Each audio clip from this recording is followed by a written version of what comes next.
Thank you, Mr. Chairman, and thanks to all of you for being here. Thank you for your service. I want to come back to this question of Taiwan that Senator Sullivan was just asking about. Let me frame it this way. Secretary Mayor, let me start with you. I think the Ukrainians are showing how effective and important irregular warfare can be for defeating an enemy invasion. And obviously, that's got a lot of potential relevance to the situation that we see in Taiwan. Our goal in Taiwan, I think, hopefully we all agree, should be to prevent an invasion. We don't want to be behind the eight ball where we're trying to displace one. But we've got a plan for all scenarios, and so irregular warfare has an important role to play. You testified last year, I'm going to quote you here, that the United States should strongly, that's your word, consider options to strengthen Taiwan's irregular warfare capabilities, including their ability to fight in depth, that's you again, using resistance networks or other capabilities after a Chinese amphibious landing. Is that still your view? It is, Senator, and I think we're doing more work in that regard as others have testified. Perfect. Can I just ask you to expand on that? Because can you give us an update on what you're doing to help strengthen, what the Pentagon's doing to help strengthen Taiwan's irregular warfare capabilities?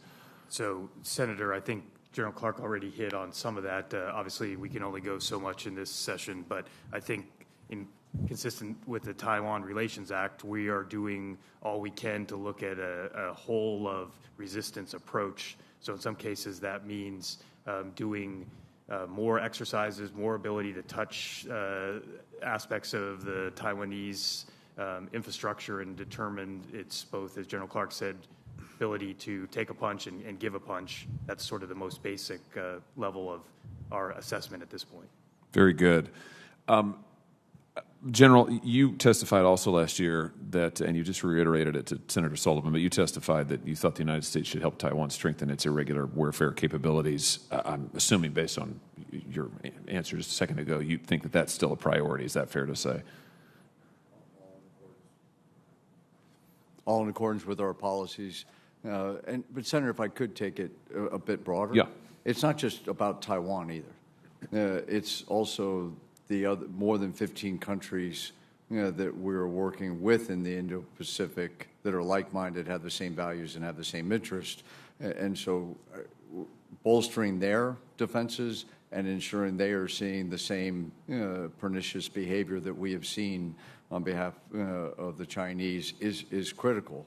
Because they'd rather be looking at 15 nations aligned or 20 nations aligned than just one or two. Sure, absolutely. I agree with that 100%. And as you may or may not know, I've introduced a bill called the Armed Taiwan Act, which would create the Taiwan Security Assistance Initiative modeled on the Ukraine Security Assistance Initiative that would help accelerate, the idea is help accelerate Taiwan's deployment of critical asymmetrical defenses. I think it's critical we learn the right lessons from what we're seeing in Ukraine. Obviously, deterrence failed in Ukraine. We don't want to see deterrence fail in Taiwan. We just simply can't afford that. And making sure that they are in a position, the Taiwanese are in a position to wage irregular warfare if necessary, and China knows they can do that, I think is critical. General, let me ask you a related question. What role do you see SOCOM playing in helping to deter or, if necessary, defeat a Chinese invasion of Taiwan? Senator, I describe our role in that as the war around the edges and being able to hold hard targets at risk to ensure that we provide the National Command Authority those options.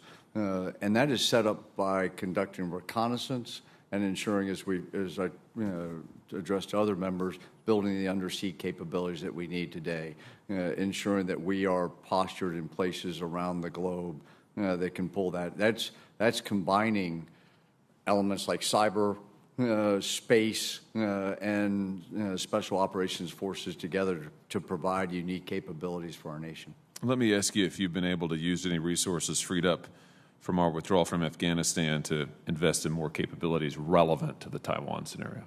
Senator, we have put additional forces into both the Indo-Pacific theater and into the European theater over the last 3 years. I'd say we started the rebalancing of some of the soft requirements based upon the 2018 National Defense Strategy that identified the threats from near-peer competitors.